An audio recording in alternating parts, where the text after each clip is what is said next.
Hello, everyone. Welcome back to Uncommon Operators. Today, I have DeMarco Saunders with me, and he's going to tell us all about DeMarketing Society, the things that he's building, and what he's obsessed with. So let's jump into it. DeMarco, thank you so much for joining me. Yeah, thank you so much for having me, Gabriella. I'm definitely excited to be a part of this today, and looking forward to seeing what I can share about the marketing society and a little bit more about what I've been building and developing.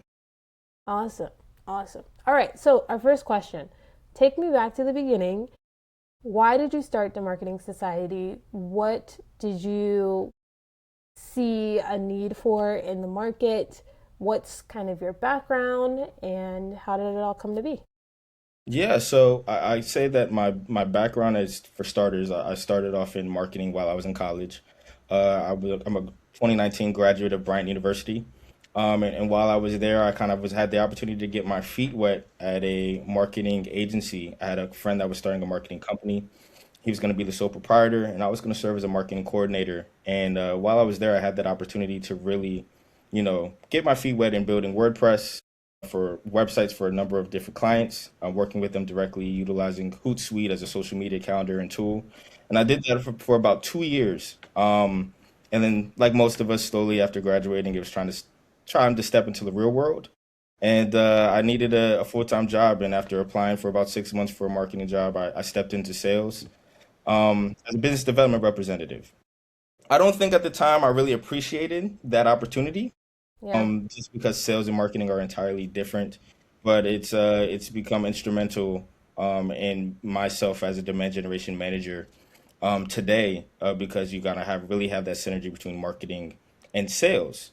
But I think I knew at that point when I was at Bryant working at that startup company that I had the business acumen to start my own business. Mm, I think shortly, maybe a couple of months ago, I was unfortunately laid off from a position that I was in as a demand generation manager.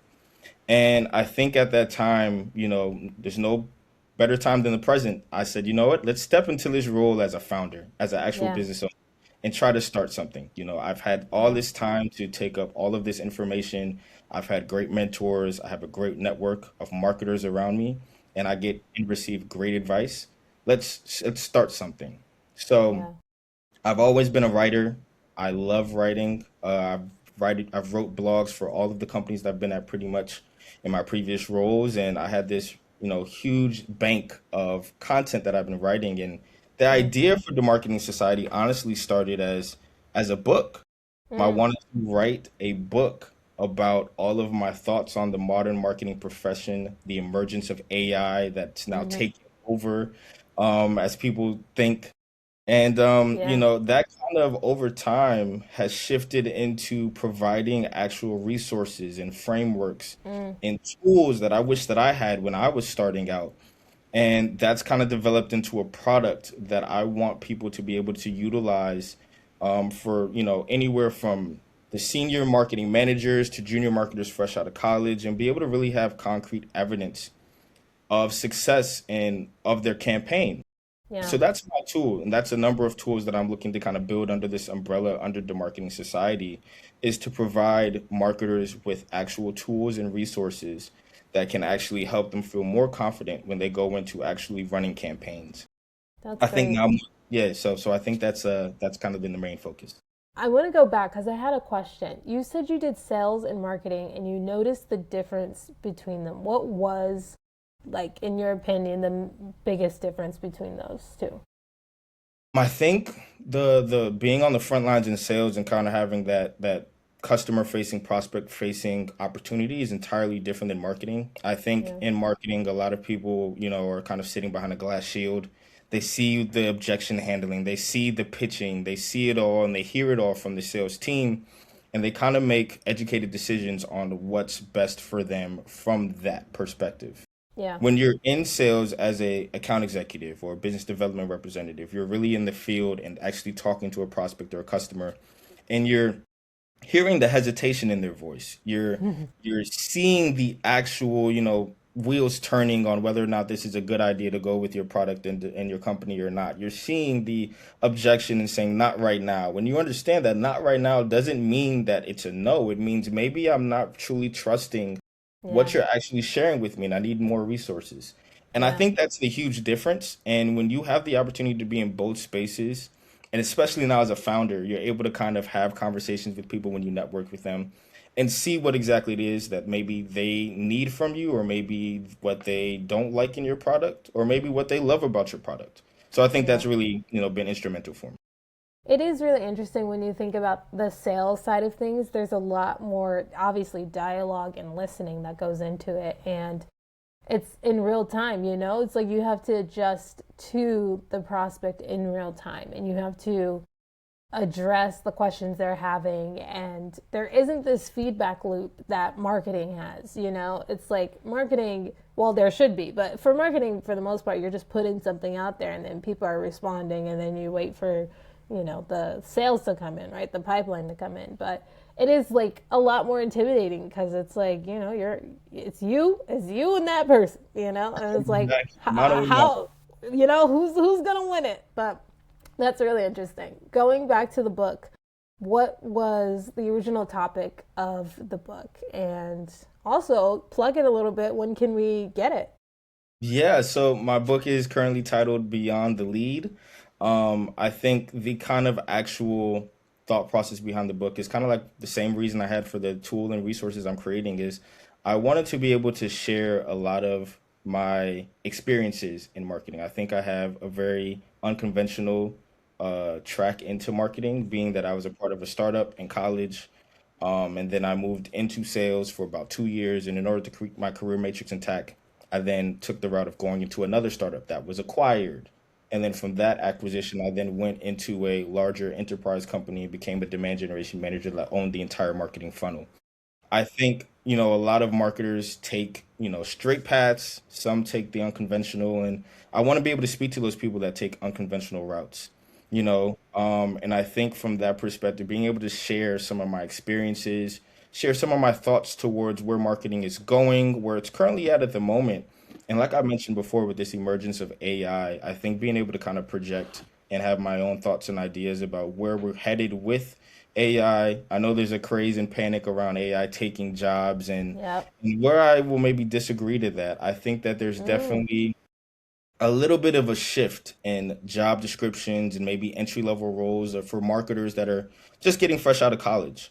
I think mm-hmm. that's kind of who my book is catered towards, is those young marketers that are now going to have a lot of expectations in their marketing roles going into it, and how can they better prepare themselves for that next step or that first step in the Yeah. real world as a marketer. So where are we right now in your assessment, and how does that compare to when you were coming out of school? Where are we, and then where are we going in regard to AI? If you don't think it's going to take over, like the rest of the world, what is it going to be used for? Yeah, I think where we are with AI is we're definitely in a weird time. A lot of companies are being told maybe from their board or, from the higher ups, hey, like if it's necessary to reduce headcount in order to streamline and optimize the marketing team, we can have one person do 5 jobs or 3 jobs, so be it. And we can, in that case, save about $250,000 in salary. I think Sure. that's what we're seeing over and over, and I think that's kind of where we are. And we're seeing some companies realize that maybe that's not the best bet for them, and maybe they won't have the most success with that. We're seeing a lot of companies that maybe are having success with that. Maybe their marketers are burnt out a little bit, but nonetheless, they're being able to optimize their marketing agencies or companies with AI. I think the companies that are going to be having the most success are the ones that are able to kind of utilize it as a way to be a force multiplier. If you're, Mm-hmm. have a marketer and they're writing content, are we utilizing tools like SEMrush or of course Claude or any tool in that sense where you can actually, multiply output. You can put out 3 or 4 blogs in 2 weeks or a week's time, or shoot, Yeah. even one day. Yeah. I think like that is where we're getting a lot of the most out of AI.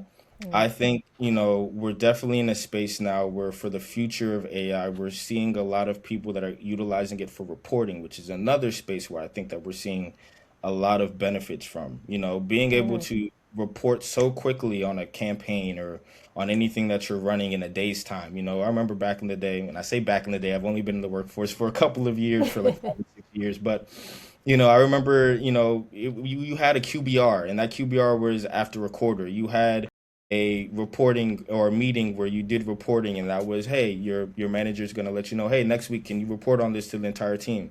Now, if your manager wants reporting, they can ask for it today or ask for it tomorrow, and you should Yep. be able to pull that through AI. So I Yeah. think those are the ways that we're kind of utilizing it. And, I think that's where our future's headed. Hopefully it stays in that direction. But it's definitely a very interesting time for AI. What is your tech stack? What are your kind of go-to AI tools right now?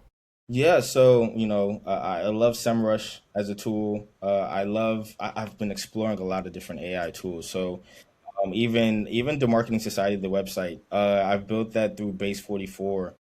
That's a new tool that's out there. Replit, I've used that for a lot of the coding, for a lot of the back end of my tools. I'm not a coder, I'm not a developer, but I think now more than ever, we have the ability to use AI to build tools, to use AI to build Mm. businesses. So why not do it? Like I said, Base 44, Claude, everybody utilizes ChatGPT. SEMrush is a tool as well. There's a couple others that I use. Skywork for actually creating images. Okay, Magic, cool. Magic Path is another tool for creating images. That's the actual tough part about being a founder is always finding some new content to develop and put out there. Yep. But once again, AI is making it, a lot easier than it once was before in the Canva days. And I think even Canva has some AI capabilities today. But yeah, that's kind of what my tech stack look like at the moment. That's fun. That's fun. I need to get in Replit. I've been holding off because I'm like a little bit intimidated by it because I don't know. Like I know it's vibe coding and I know you don't have to actually code, but when you get into developer territory, I just feel like it's another game, you know? It is. It is. It's a little scary. It definitely can be. You're right. That's cool. Okay, so you have the book. Did you mention when it's releasing? Do we have a It's time yet? currently in editing and Okay. publication. It could be anywhere from about 4 to 5 months to the end of the year. So Yeah, that's definitely cool. check back in with me. I've definitely been working on it. I'm definitely in the process of getting it final. Got it. Okay. And then going back to Marketing Society, what is the product? What gap are you feeling, and how has the offer of it kind of altered as you've been building it? Yeah, so right now with the Marketing Society, my main product is the campaign MRI. But it won't be my last product. A quick side note, I think it's funny. I thought about the other day, everybody talks about and probably has seen Game of Thrones or has seen the TV show Power, and everybody talks about the Power verse or the Game of Thrones verse. I want there to be a the Marketing Society verse. I want Yeah. to have a number of tools and resources that I have under my umbrella at my disposal that marketers can use. So, like I said, Campaign MRI is the main tool. That's a kind of a marketing audit, a pre-campaign launch checklist where you're able to kind of go through and reference a number of questions to actually see if your campaign is ready to launch. It'll ask you everything from, are you leveraging, your current network and, current customers or prospects that's in your database, what is the actual trajectory and your goals that you're actually looking forward to hitting. It really measures how your campaign is going to measure up to success. I think a lot of tools that we have today from a campaign perspective kind of tell you how your campaign will perform afterwards. I think the differentiator in mine is you can kind of do that before launching. You can kind of do that before actually spending your marketing budget. And we have some amazing updates that are kind of down in the pipeline that we're looking to kind of build and update into the product, that'll kind of really be interesting. So I'm looking forward to kind of getting those out there, and I'll be happy to share them at some point in time when they're ready and completed. But that's Yep. the main tool is the campaign MR. That's awesome. That's awesome. I want to go a little bit deeper into your founder story. I know for me, there was this moment where I decided that I wanted more, and it felt kind of distinctive because it was different from what my friends wanted. It was different from what my family wanted. It was just this idea and sense that I'm supposed to be doing more and supposed to be building something bigger. And you kind of mentioned it with wanting to have like the marketing verse, like the universe of all of that. I'm in a similar boat of like wanting to create the Eleverse. It's like all these different offerings and services and things that have synergy and work together. So tell me about the moment where you like felt in your body, you were like, oh, I'm supposed to be doing more. Like I'm built for something bigger and better. Yeah, it's funny because I've had that feeling for a long time, Mm, and it's really the time when you act on it. That's the most important time. Is acting upon it. So, when I was working at my startup planner, back in maybe 2022 or 2023, I had some great mentors and CMOs and CEOs and CFOs around me that are now CEOs of other companies. mm, And working directly with them, seeing their business acumen, seeing their hustle, their motivation, and their grind to really make something work and be successful, and the time and hours that they put in, not only to the company, but to the people that are in the company. mm-hmm, I said at that point in time, I think I can do this. I went to a really great school. I mm, have a great network, and I'm in a location in Boston where I think there's a huge surplus of people that are looking to build businesses, and why not me? But I didn't act on it. I thought mm, that for me, I noticed the trajectory in my career. And at that point in time, I said, you know what? I think that I can just keep riding this trajectory. And I took that into the company that was acquired as Planful. And then I took that into the company that I went to, OneSpan. But I will say, I think at that point in time and moment at OneSpan, where I eventually was laid off, and then I mm. had some personal family things that had happened in my life, where eventually I said, you know what? I have to make something work. Yeah, Sometimes we have that moment where it's like I have no other choice, because my life and my livelihood actually depends on it now. yeah, I think at that point in time is when I said, I can do this and I will do this. And yeah. there's no time like the present, and I had so many hours in my day now. So I put my all into it. I spent countless nights and late nights and early mornings kind of just working on building this whole thing out. And that's kind of really the moment that's really I set me apart was about 4 or 5 months ago. So Yeah, yeah, yeah. Sometimes it's like the universe needs to make it the answer. It's like, well, yeah, it's time. We're gonna kick you out. yep, yep. It's time for you to focus on something else. Exactly. Exactly, exactly. How did it feel when you got the first person to try the MRI? Like you got that feedback? I mean, honestly, it was such a small, finite moment, but it felt like it hit the lottery because it's like, whoa, I did something and I created something that somebody actually wants to try. Yeah, Somebody actually wants to.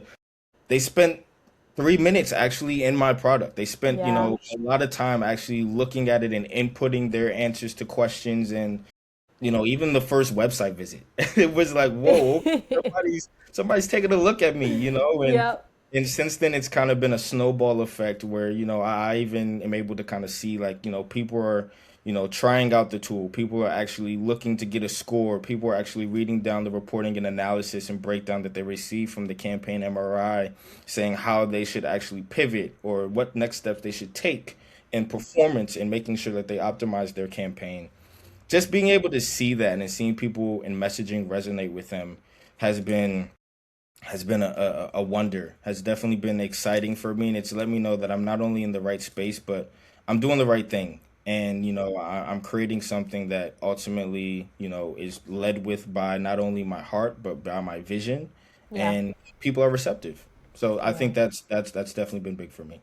Yeah, the lottery. You saying the lottery is like the exact feeling. It's like when you book a call, when someone responds to your DM. It's hitting the lottery in these early days. It's like, I'm affecting, something in the world. Things are actually moving and it just gives you so much momentum. What aspect of your personality has allowed you to take this leap? Because a lot of people won't, and this is called uncommon operators. So, what uncommon aspect about your personality is kind of allowing you to keep moving forward?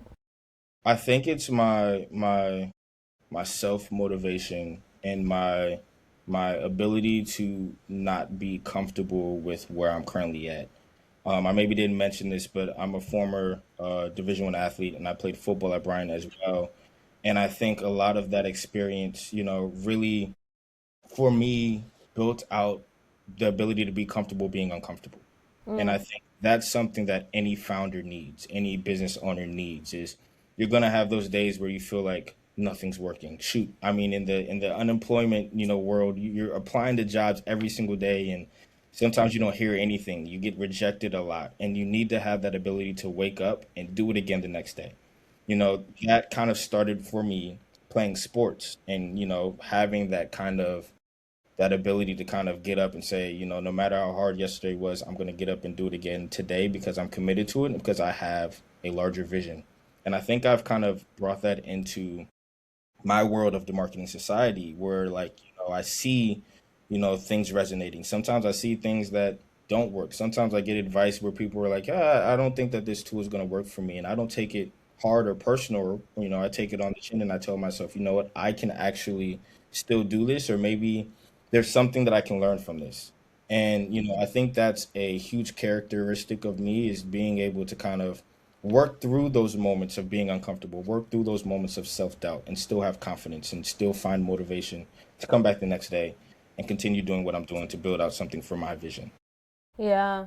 I love that. It's really holding on to that vision. It really is. I find that has been the anchoring point of like referencing, no, I'm supposed to be doing something greater and this is the path for me to be able to do the greater. It's like, and then it becomes smaller. The pains become smaller in the moment. You're like, this is just what I have to suffer through to get to this, instead of like, what is this all for? This is bugging me. I'm not going to make enough money to doing this. Like, this isn't worth it. And Exactly.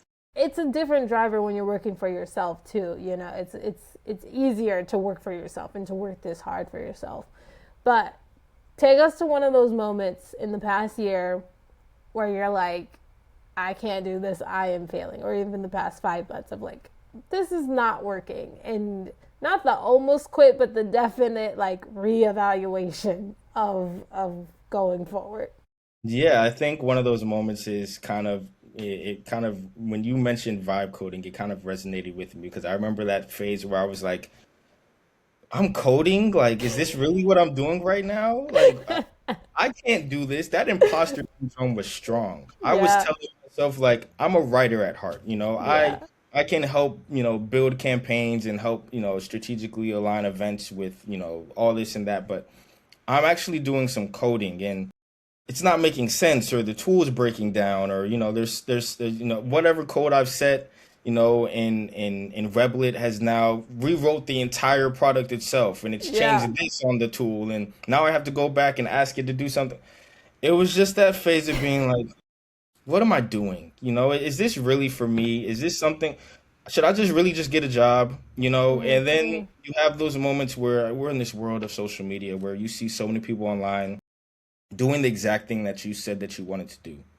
And because of that, you're sitting there telling yourself, like, wow, sometimes you say, I can do it. If they're able to do it, I can do it too. And other times you see it and you're like, man, look at how great they have it. I don't think I can do that. Or, they've done so much in the back end. How could I ever get to that point? Or sometimes there's even that moment when you feel like, if I had only started in 2020, Mm. it's that feeling is like, man, if I had started when I was at that startup company, where would I be today at 29 Yes, years old? yes, And then I tell myself, listen, I'm 29 years old. I have to wait till I'm 34 to see the fruits of my labor. Man, I'm so behind. But that's not the case. That's not the case. You can see so much change in 60 days. You can see so much change in 90 days. You can see so much change in a day. And I'm a strong believer of that. You just really got to keep pushing and taking those small wins, 1% better every single day is where you're gonna make your money. So yeah. It's so funny because I'm doing the same math. I'm like, all right, so I'm 28. I'm turning 29 this year. That means I have to get this done by 30. Like, do I have enough time to make Forbes 30 under 30? That's You're like, what I thought. if I Oh, squeeze it in, I think I could apply and they'll take me still. yep. But you know it's like, nah, it's gonna take me 5 years. So it's like, okay, I'm 33 by then, it's okay. And you're doing the math. You're doing the Exactly. math. Oh man. Exactly. I so feel that. Okay, take us back to like one of like the best moments. One of the moments where you felt completely aligned and you were like it gave you that energy for like the next month of like, oh no, this is what I'm actually supposed to be doing. Yeah, I think one of those moments is, as a marketer, actually marketing your product because that's essentially what you're doing. Yeah. You're very judgmental of how things are going and how your product is. And I'm Yeah. constantly making tweaks and revisions on the back end, whether people notice or they don't. And I've even taken the time to utilize different services for myself, like utilizing LinkedIn ads and Google ads, and that comes with spending money, money that sometimes you don't have. But nonetheless, I did it, and there was a point in time where I got my correct ICP. Mm. I've identified these are the people that are going to be utilizing my product, that it'll resonate with, and that'll get the most benefit out of it. And I targeted them in Google, and I put my budget towards it, and I put my focus on different locations and geos. And then within like a couple of hours, I started to see people start to utilize. I started to see Wow. clicks. I started to see people actually, I'd get a notification in my email saying so and so has graded use the campaign MR to grade their campaign. And at What? that moment, I was like, whoa, like I know I'm spending money on this, but like Yeah. once again, it's like hitting the lottery. Sometimes you Yeah. spend money to make money and you're seeing results. And though right now my tool is a free tool, I feel like what I'm doing is not only right, but I'm also seeing people, come to the marketing society and, really resonate with what it is that I'm developing, creating, and writing. Hmm. And that was the moment for me where it was like, aha, this is working. Aha, this is really starting to snowball. And, it's still in that early phase. I only maybe started this and had this idea. I'm only 6 months in from idea to concept to product, which is Yep. very, very, very, very early. Very early. Yeah. Nonetheless, being able to see people come in and actually click on my product and use it is like, whoa, like this is the right thing. This is the right Yeah. thing.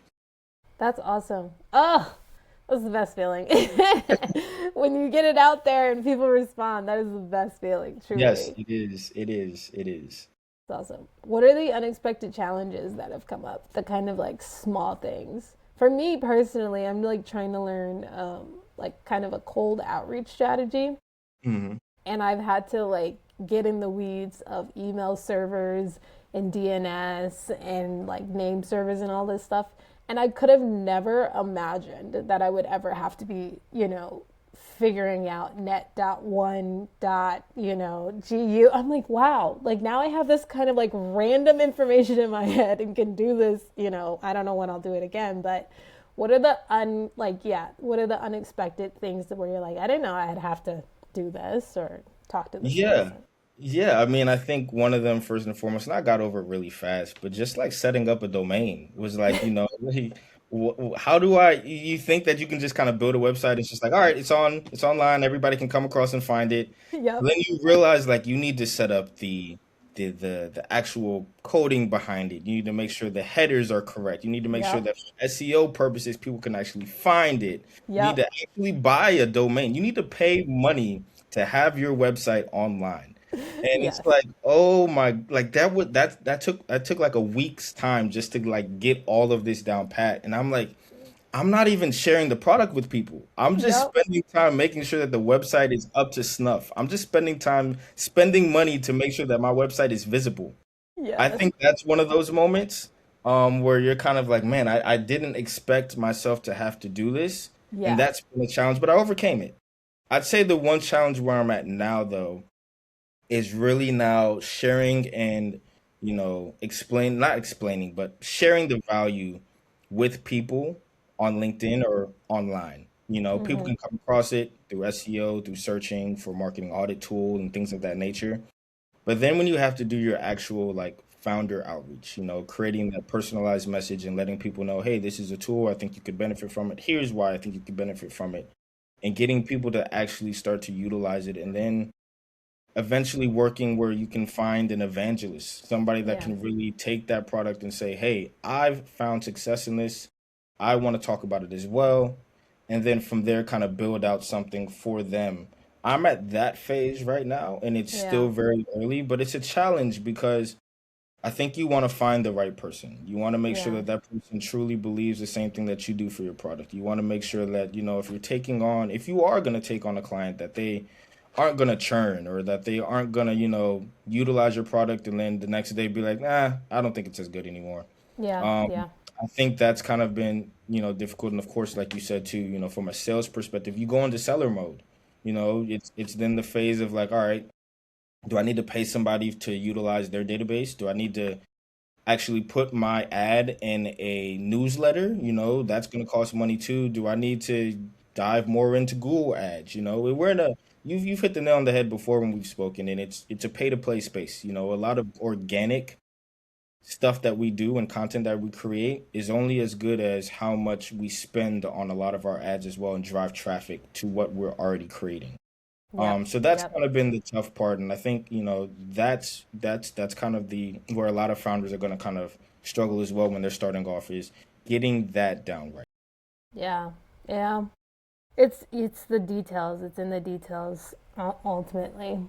Yeah. What is a unexpected blessing that you've come across? I like for me, I feel like it's been this podcast. I did not know talking to other uncommon operators was going to give me so much joy and energy just to be able to like identify with a group of people who are out there growing and doing, you know what I mean? So Mhm. that's my unexpected blessing. What has it been for you?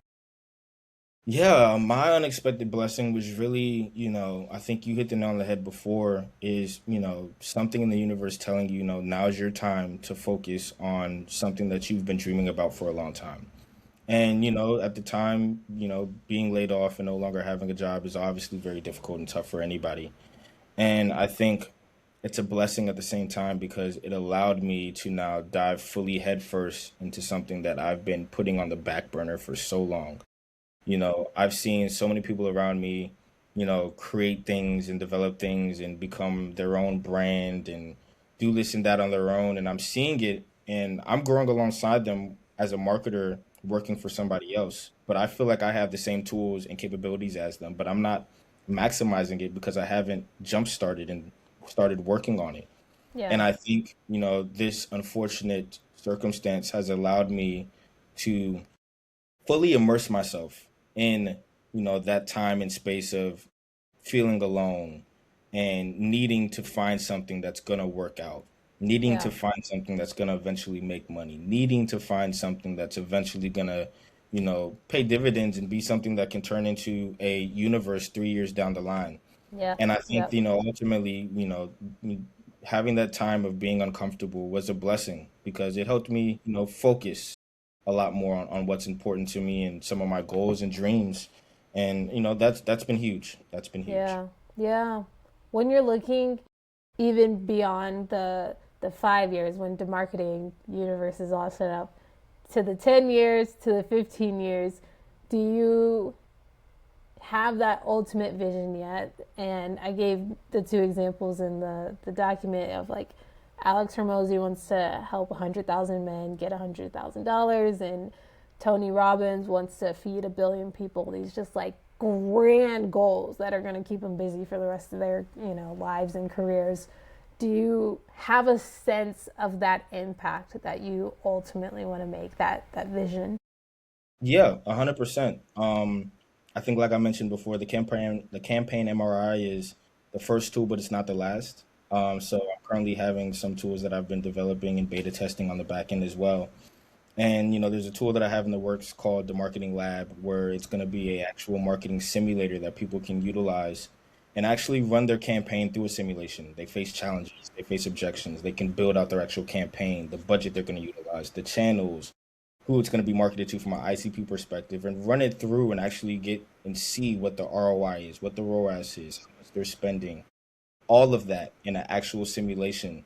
And for a lot of what I see and envision for the next 5, 10, 15 years is a tool like that. And even the campaign MRI being something that's utilized across schools and courses. And, you know, we actually have students that are utilizing a tool that they're actually benefiting from while they're in school. I think when we Yeah. were in school in marketing, we learned a lot of theory. Sometimes we had projects that we would work on, but it wasn't that actual hands-on ability to actually run a campaign and see what it's like and face those challenges. And maybe you have a competitor that's running a same ad the same day as you, or there's a world event that's happening that affects and impacts your campaign. We weren't able to really experience that until we got our feet wet in the real world. I want to be able to have some type of impact in college students in marketing before they step into their actual first career Hmm. job. And, I see that being something that schools all around, the United States and eventually the world can be able to utilize and benefit from. And students will be able to kind of have a scorecard, and they're Yeah. actually able to track and see progress and see how their campaigns are racking up against their other, students in their classes. I Hmm. see that being the full vision of the marketing society Yeah. with all of these other products under the umbrella as well. And when you see a vision, you have a vision like that, those are the type of things that keep you going every single day.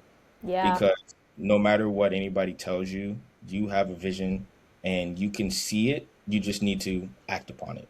It's So that's true. where I see it in a couple of years. Yep. Yep. Yep.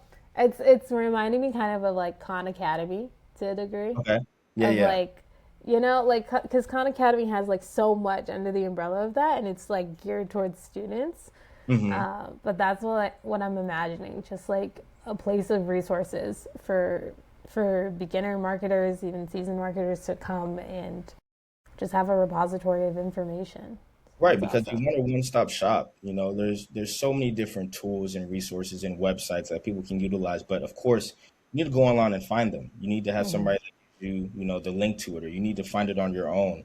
But if you can have one place where you can find your resources, your articles that kind of can help you, different frameworks, the tools, Yep. a book, all in one Yep. place, I think that's a differentiator right there. I think so. I think so. That'd be nice to have. It's like, Let's go ah. with technology. Yeah. Um, my next question: what needs to change in you, or what characteristic do you feel like you need to have to get there, or do you feel like you have it already and it just needs to mature? Um, Yeah, I think I have, the right characteristics to see the success that I want. I think earlier on, a lot of founders and myself included have, as I mentioned before, imposter syndrome, where you have those late nights where you tell yourself, I can't do this. What am I doing? Am I embarrassing myself? Why am I in front of a camera talking to it? All of those type of moments where you're creating something and you're like I said, I've had times where I look around at the different people that I've worked with, and I'm like, they, had no issue building out what they were doing, or maybe they did have those issues, but it seemed a lot easier than what I'm doing, and I'm doing this virtually alone, Yeah. remotely in this new world, and you know, it's that ability to kind of look over that imposter syndrome, look inward, and kind of have that sense of forget the self doubt. I just need to double down and focus on what I can do to kind of make this thing grow. And I Hmm. think I have those traits and characteristics. And some people do, some people don't. Sometimes you can learn them, sometimes it's Hmm. just ingrained in you. And Yeah. like I said, I think a lot of my previous experiences, playing sports or, at the school that I was at, Bryan University, I remember my freshman year at college, we had something called Bryan Idea, where you create an actual product with some Hmm. of your classmates and you'd spend maybe a week or so, in the wintertime actually building this out. And then you and your four other classmates then have to go and present it to actual people and through an elevator pitch. Wow. And moments like that are where I'm like, this is where that callus was built. Being able to kind of pitch a product and have people give me their actual feedback, or even when I was in sports, It's funny. Somebody told me the other day when you're in sports, you're marketing yourself. You're marketing yourself to your coach, why they should play you. You're marketing yourself to a school as to why they should give you a scholarship. You're marketing yourself to your teammates, why they should trust you to Yeah. be on the court or on the field. So I've been doing that my entire life. Yeah. And I'm gonna let, building a product stop me. I can't. I can't. So I think that that's something that's been ingrained in me in my DNA. Mm. And it's now just, kind of keeping that laser focus on continuing my journey. Let's go. Uncommon operation. We love to hear it. Is there anything you need to lose? For me, I'd say it's impatience. I'm so impatient. I'm like, Mm. this should have been done yesterday. Yeah, that's definitely one of them. I'd say that's probably the number one for me as well. Because like I said, you say to yourself, man, if I'd only started this in 2020, what was I thinking? What was I doing at that time? Was I just going out with friends? Was I just partying? Was I just, taking trips on vacation? Why wasn't I locking into this? And now I'm 29 and I'm like, all right, well, now I guess it's time to start a business. So that's kind of the main thing is now you're impatient because you're trying to jumpstart something that you could have jump started years in the past. So I think that's one thing for me as well. But I think I've become better at it. I think over time I've kind of, learned to say, okay, this is a journey, this is a process. And those companies that have the most success, those businesses that have the most success, they don't, just grow overnight. They don't start overnight. It takes time to build an audience. It takes time to build people or a community of people that actually resonate with your product. It takes trial and error to perfect the perfect product. It takes multiple and hundreds of campaigns to find that sweet spot and the one that's going to be successful. And eventually people start to monetize and eventually people start to see revenue and profit and they start to grow and then they get acquired and it takes a lot of time for that. You just have to really be patient. But I think that's been my main issue as well. Is I'm very impatient in this process. I want to see results now, Yeah. and I think a lot of us have that struggle as well. Yeah, especially marketers where you can, like, you launch a campaign and you're like, all right, let me check the results. Like, you can see it. Immediately, Exactly. immediately it's happening, and you have zero conversions. It's like, oh, what's happening? It's only been Exactly. 2 hours. Just give it a Exactly. second, you Just give know? it a second. Let it breathe. Exactly. Who do you look up to? Who are kind of the people you follow and you read their stuff? Who are those folks for you? Yeah, I mean, I think someone like David Gerhardt is somebody that I follow. I'm a part of his Exit 5 community. I actually had the opportunity to partner with David Gerhardt, when I was at Planful, managing the Next CMO community. I think we did a podcast together, and I was the moderator, or maybe I was just more on the back end, just kind of actually doing the day to day and building out the campaign itself for the SMEs, which were David Gerhardt and I believe Peter Mahoney and my CMO at the time, Scott Todaro, and someone else like Scott Todaro, somebody that I've looked up to and has been very instrumental in helping me build that confidence that I could do what it takes. I have what it takes to become a successful marketer, and I have what it takes to even build out my own business and company. And I've seen him do that and have successful exits, and a number of other people. There's the people in this space like Seth Godin who are expert marketers and they've been around for years and years and decades. And then, of course, I think, a very large, vast group of friends that are also in marketing as well that are doing great things. And I look to them for advice, even with a tool like this that's helping marketers become better marketers. I run the tools by them. I Mm. see and I let them test it out. I let them tell me what their feedback and suggestion loops are. And I meet with them and we talk about it. And a lot of them range from specialists to managers Mm. to everything in between. So really being able to kind of test it out with them really helps me a lot. And I think that's kind of where you say to yourself when you look around in your circle, at your 5 or 10 closest friends, and you see where they are, that kind of lets you know where you're going as well. And I can look around and be happy about the people that are around me that are kind of helping me and guiding me along this journey.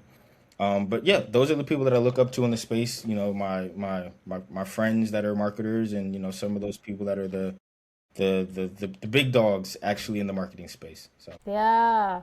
What are the big dogs talking about? Like, what's top of mind for them? I know AI, obviously, but like, I don't know. What are they looking for in the next generation of the workforce?